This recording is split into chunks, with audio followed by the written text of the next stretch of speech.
Stop. Sudah cocok sama rumahnya? Kalau sudah cocok, teman-teman perlu tahu apa aja yang harus disiapkan kalau teman-teman beli properti pakai KPR. Mau tahu? Tetap pantengin ya Melisa Gopran Channel yang ada di YouTube ini. Jangan lupa di like, subscribe, dan di share ya. Karena after ini Melisa atau Mamica akan info tips-tips penting supaya KPR-nya teman-teman bisa di-approve sama bank. Thank you.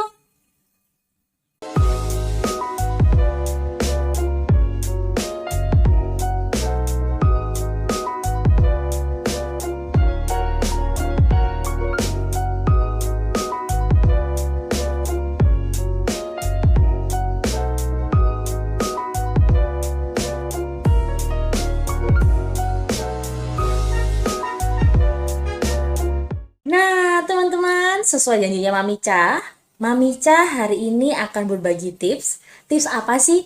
Tips bagaimana kita bisa keterima KPR kita di bank. Ini khusus buat teman-teman yang pembelian propertinya menggunakan jasa pihak ketiga. Pihak ketiganya siapa? Bank.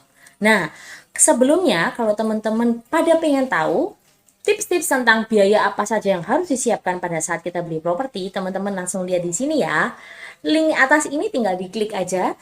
Itu sudah ada penjelasan Mamica tentang tips-tips penting bagaimana bukan bagaimana ya, biaya apa saja yang harus kita siapkan pada saat kita pembelian properti. Langsung diklik ya. Nah, oke. Teman-teman, hari ini Mamica langsung mau info tentang hal-hal apa saja yang harus kita prepare pada saat kita pengajuan KPR agar bisa di-approve.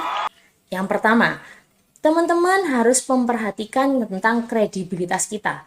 Karena kita sebagai debitur itu akan dinilai oleh bank apakah kita ini layak dapat pinjaman atau tidak dari ability-nya kita atau dari kebiasaannya kita. Apakah selama ini kita suka hutang, apakah pada saat kita berhutang itu kita membayar dengan on time atau tidak. Jadi kita akan dilakukan BI checking.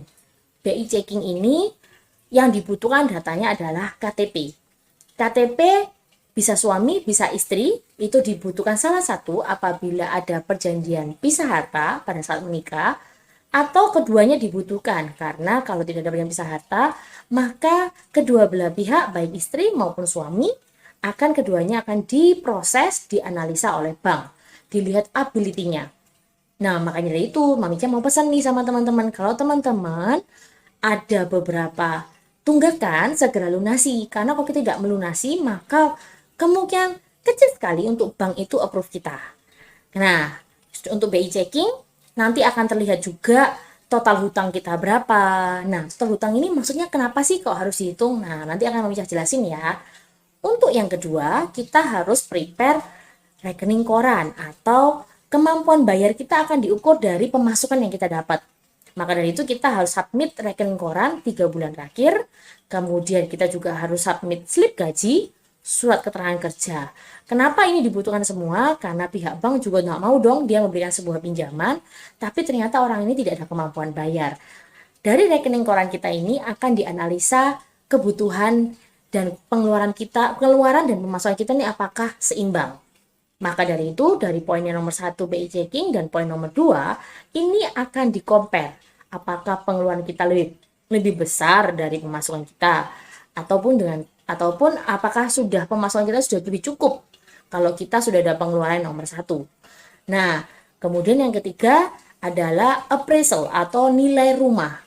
Nomor 1 lolos BI checking, nomor 2 rekening koran lolos. Tapi yang ketiga ternyata properti yang kita beli nilainya di bawah pasar banget dan bisa jadi nilai appraisal di bawah, kemudian kita transaksinya di atas. Misalnya nih, kita beli sebuah rumah dengan harga 700 juta. Kemudian dilakukanlah sebuah appraisal, ternyata hasil appraisalnya hanya keluar nilainya 400 juta. Karena orang appraisal akan menilai berdasarkan harga yang ada di pasar. Nah, kalau begini bagaimana Mamica? Yang terjadi adalah kita harus menambah DP karena bank juga tidak akan melakukan pembiayaan 100%. Dalam arti, kalau appraisalnya 400 juta, bank juga tidak akan memberikan kita pinjaman 400 juta. Karena bank maunya kita harus ada DP. Nah, sekian dulu info dari Mamica. Masih pusing? Masih bingung? Teman-teman feel free untuk boleh konsultasi dengan Mami Cha, langsung kontak di WA Mami Cha yang ada di samping ini. Atau teman-teman bisa di link deskripsi, tinggal diklik linknya, langsung masuk ke WA-nya Mami Cha. Free kok untuk konsultasinya. Saya di sini dulu ya teman-teman. Thank you for watching. Sampai ketemu di Mami Cha berbagi tips yang ketiga. Thank you.